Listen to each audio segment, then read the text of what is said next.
Saviez-vous qu'il existe une petite salle cachée sur Main Street à Disneyland Paris que très peu de gens connaissent? Salut à tous, c'est Guy de Valou et aujourd'hui on part ensemble à la découverte de 20 passages secrets et endroits cachés de Disneyland Paris. Que ce soit des passages pour gagner du temps lorsqu'il y a beaucoup de monde sur le parc, des endroits à explorer ou pour avoir un point de vue unique, partons à la découverte de ces lieux secrets de Disneyland Paris.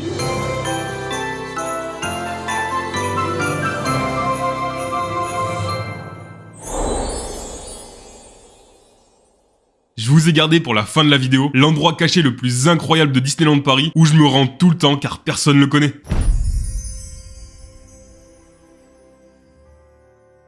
Commençons par notre arrivée sur le parc. Dès que nous sommes passés sous la gare du Disneyland Railroad, nous arrivons sur le parc et nous pouvons admirer la beauté du château de la Belle Bois dormant au loin. Mais justement, il existe un endroit caché pour avoir un point de vue unique sur Main Street et le château, et vous permettant de prendre de superbes photos. Pour ça, il vous suffit de vous rendre en dessous de ce panneau avec écrit Disneyland Railroad Panorama. Vous y trouverez un escalier qui vous emmènera directement à l'étage pour avoir une vue incroyable sur le parc. Bon, évidemment, quand j'ai voulu faire les plans pour la vidéo, l'accès était fermé. Car oui, malheureusement, cet endroit est souvent fermé, notamment pour les parades pour éviter que tout le monde s'y entasse, mais aussi car les personnages viennent régulièrement à cet endroit, notamment le matin et le soir, où l'on peut voir Mickey et Minnie. Et évidemment, à ce moment-là, l'accès est fermé.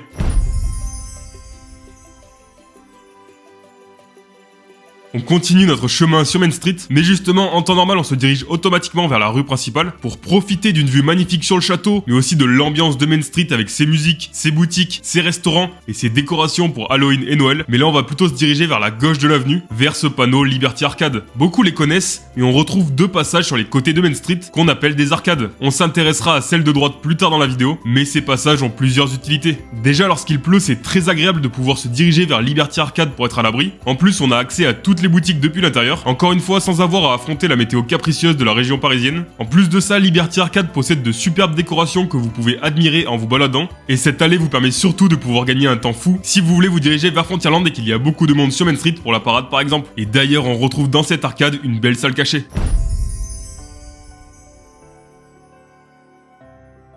Toujours dans Liberty Arcade, en nous promenant, on va tomber sur cette immense affiche représentant la Statue de la Liberté. Vous pouvez d'ailleurs tomber dessus si vous arrivez directement de Main Street par le passage avec écrit Liberty Court. Mais si on regarde bien cette affiche, on remarque deux petites entrées dissimulées sur les côtés. En s'y dirigeant, on va tomber sur l'une des salles les plus cachées de Disneyland Paris, dans laquelle nous allons pouvoir assister à l'inauguration de la Statue de la Liberté. On peut alors y voir plusieurs personnes avec la Statue de la Liberté en fond sous un ciel étoilé. On peut également entendre différentes discussions faisant des références à des faits historiques sur cette statue mythique. Cette salle a été créée pour montrer le lien entre les États-Unis, où est né Walt Disney et où les premiers parcs Disney ont vu le jour, et la France, puisque petit fait historique, la Statue de la Liberté fut construite et assemblée en France, et les Français l'ont ensuite offerte aux Américains en signe d'amitié. Donc cette salle commémore l'union entre la France et les États-Unis.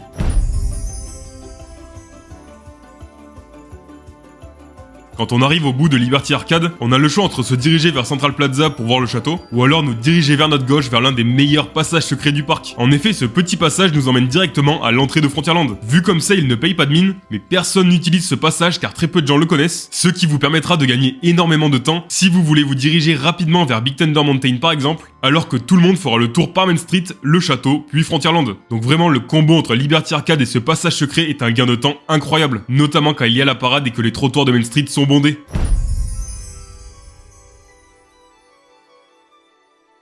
Nous voilà arrivés à Frontierland, mais la plupart du temps lorsqu'on arrive ici, on se dirige rapidement vers Phantom Manor ou Big Thunder Mountain. Pourtant, saviez-vous que vous pouvez monter sur les remparts qui font l'entrée de Frontierland? Pour cela, il vous suffit de vous rendre vers ce petit escalier en pierre qui vous emmènera d'abord dans un cabanon en bois, où vous pourrez notamment voir un vieux monsieur en train de travailler, puis vous arriverez vers la meilleure partie de ces remparts, puisqu'en avançant, vous allez vous retrouver avec un point de vue unique et magnifique sur Frontierland. Vous pourrez alors admirer Big Thunder Mountain, le Thunder Mesa et Phantom Manor. En continuant d'avancer, vous passerez à côté d'une prison avec un prisonnier d'ailleurs à l'intérieur, pour ensuite descendre et se retrouver à l'entrée de Frontierland et choisir votre prochaine aventure.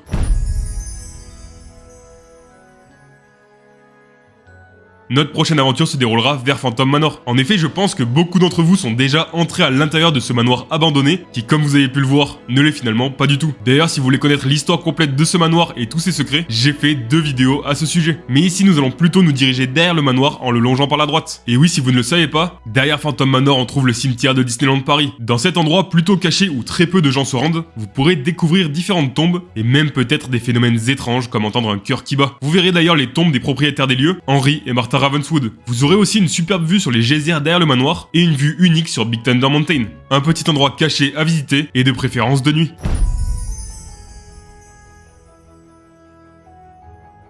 On retourne à l'entrée de Frontierland, car juste en face du passage secret que nous avons vu tout à l'heure, et qui relie Main Street et Frontierland, on retrouve un deuxième passage secret. Et là pour le coup c'est l'un des passages secrets les moins empruntés et les plus pratiques de Disneyland Paris. En effet ce passage secret relie à la fois Frontierland, le château de la Belle au Bois dormant et Adventureland. Celui-ci commence à droite des remparts de Frontierland. Vous pouvez également le prendre sur votre droite juste avant d'entrer dans Frontierland, puis celui-ci vous emmènera à un carrefour, avec soit la possibilité de se diriger vers Adventureland, avec d'ailleurs un super endroit très paisible à côté du restaurant Hakuna Matata avec une belle cascade, ou alors vous dirigez vers une porte bien cachée à l'entrée d'Adventureland, ou alors vous dirigez vers le château de la Belle au Bois dormant. Ce passage secret est vraiment génial car même durant les plus grosses journées d'affluence du parc, personne ne passe jamais par là, et celui-ci vous donne la possibilité de vous rendre à plusieurs endroits du parc. Donc pensez-y la prochaine fois.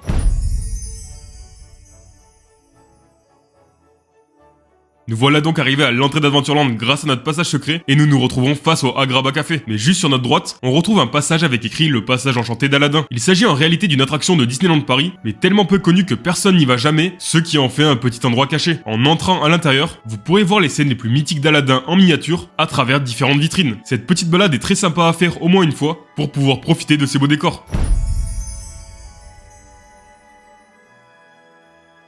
Direction à présent le cœur d'Adventureland. Vous connaissez sûrement le mythique crâne d'Adventureland, situé juste à côté du bateau du Capitaine Crochet. Mais saviez-vous que vous pouvez monter à l'intérieur? En effet, en se dirigeant vers l'attraction Pirates des Caraïbes, puis en traversant le pont sur notre gauche, on se retrouve à Adventure Isle. Et c'est ici qu'en cherchant un peu, on peut apercevoir un panneau indiquant School Rock. En suivant ce panneau, on finit par tomber sur des escaliers qui nous emmènent directement dans le crâne d'Adventureland. À l'intérieur, vous pourrez observer à travers ses deux yeux une vue unique sur Adventureland. C'est vraiment un endroit très cool à visiter, encore une fois très peu connu donc il n'y a quasiment jamais personne.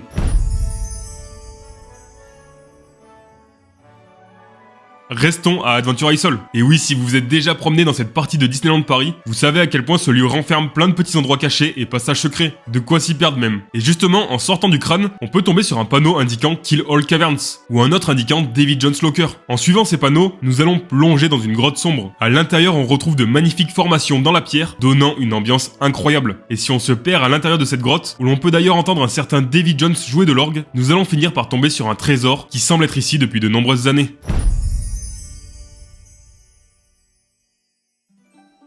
À peine nous avons trouvé la sortie de cette grotte, ce qui n'est pas toujours évident, continuons notre chemin pour replonger dans les profondeurs de la Terre. En effet, juste un peu plus loin, si vous arrivez depuis l'attraction Indiana Jones et le Temple du Péril, en traversant ce pont, l'entrée sera juste devant vous. Vous allez finir par tomber sur un panneau avec écrit le ventre de la Terre. En entrant à l'intérieur, vous allez tomber sur une toute autre ambiance par rapport à tout à l'heure. Ici, les stalactites et les stalagmites laissent place à d'immenses racines. Et oui, nous sommes en réalité sous l'arbre de la cabane des Robinson. À travers ces couloirs sinueux, on se perd rapidement et la sortie n'est pas toujours simple à retrouver. Donc attention aux personnes claustrophobes.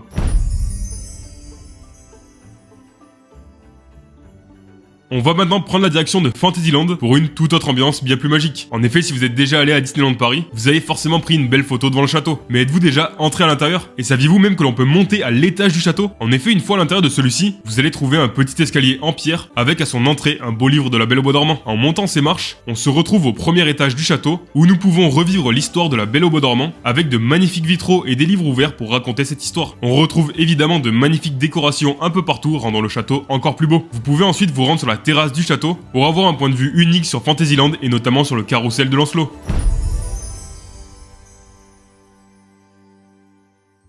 En plus de l'étage du château, saviez-vous que nous pouvons également visiter les souterrains du château où serait gardé un énorme dragon? Pour visiter ces souterrains, nous avons trois possibilités. Soit en passant par une entrée au fond de la boutique de Merlin l'Enchanteur dans le château, soit par une entrée accessible depuis l'extérieur, en bas à gauche du château, soit par le petit passage passant sous le pont du château, petit passage qui est très peu connu également. Une fois arrivé à l'intérieur de cette grotte, nous allons tomber sur un immense dragon attaché. Mais faites attention, car de temps en temps, le dragon se réveille nous montrant sa grandeur et sa puissance. Ce lieu caché est vraiment un endroit magnifique avec une atmosphère très particulière, notamment avec cette pénombre et l'eau qui s'y est installée, et cet endroit rend, à mes yeux, le château de Disneyland Paris encore plus beau.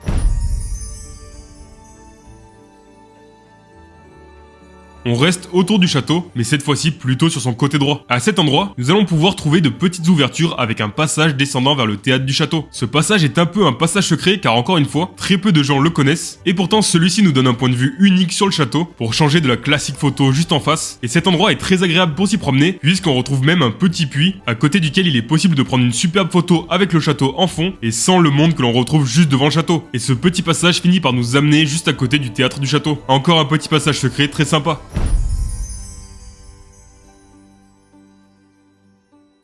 Une fois que nous avons quitté le château de la Belle au Bois dormant, remontons en direction de l'attraction It's a Small World, puisque c'est ici que l'on va retrouver un passage secret très peu connu et très pratique. Arrivé face à It's a Small World, sur la droite vous allez voir un passage ouvert avec le panneau de Discoveryland. En effet, nous retrouvons ici un petit passage qui nous permet de traverser de Fantasyland à Discoveryland très rapidement, sans avoir à faire tout le tour par le château. C'est un passage très pratique et qui peut vous faire gagner beaucoup de temps en partant de It's a Small World pour arriver juste à côté de Videopolis et de Star Tour, l'aventure continue. Bon, malheureusement, ce passage n'est pas toujours ouvert, car c'est ici que démarrent la plupart des parades, et donc le passage n'est pas toujours ouvert.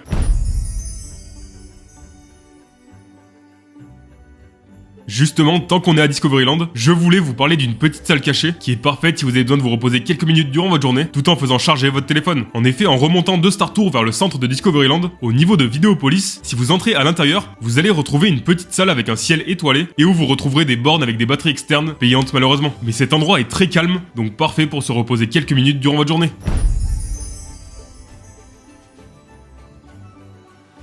Tout à l'heure, on a parlé de l'arcade sur la gauche de Main Street, Liberty Arcade, mais de l'autre côté de l'avenue, on en retrouve une deuxième du nom de Discovery Arcade. Tout comme la première, celle-ci a l'avantage de nous permettre de nous abriter lorsqu'il pleut, mais également de nous faire gagner du temps pour passer de Town Square à Discoveryland lorsqu'il y a beaucoup de monde sur Main Street. Par contre, cette arcade a une toute autre ambiance par rapport à Liberty Arcade. En effet, dans Discovery Arcade, on retrouve également de magnifiques décorations, mais plutôt tournées vers l'invention, les grandes avancées et les visionnaires. Encore une fois, on retrouve une belle ambiance, donnant une petite allée très agréable pour se promener.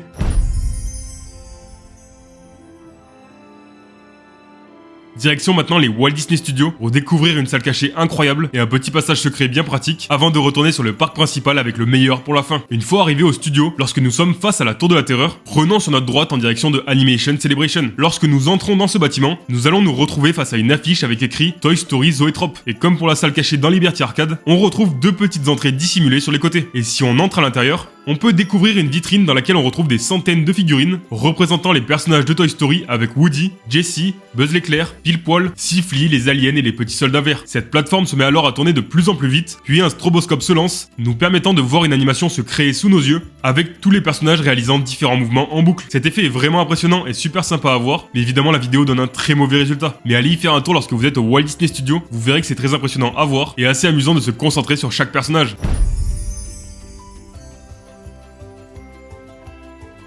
Si on se dirige maintenant vers le Avengers Campus, en avançant à l'intérieur du land, on va passer à côté du restaurant Pime Kitchen, puis de l'attraction Spider-Man Web Adventure, avant d'arriver face au vaisseau des Avengers, le Quinjet, et l'attraction Avengers Assemble Flight Force. Dirigeons-nous sur notre droite, en direction du restaurant Super Diner. C'est assez peu visible, mais si nous continuons tout droit, nous allons trouver un petit chemin qui passe derrière la Tour de la Terreur, pour avoir un point de vue assez unique sur celle-ci, et pouvoir rejoindre très rapidement le cœur des Walt Disney Studios, pour aller par exemple à Toy Story Playland. C'est un passage très pratique, et qui évite de remonter tout le Avengers Campus où il y a souvent beaucoup de monde.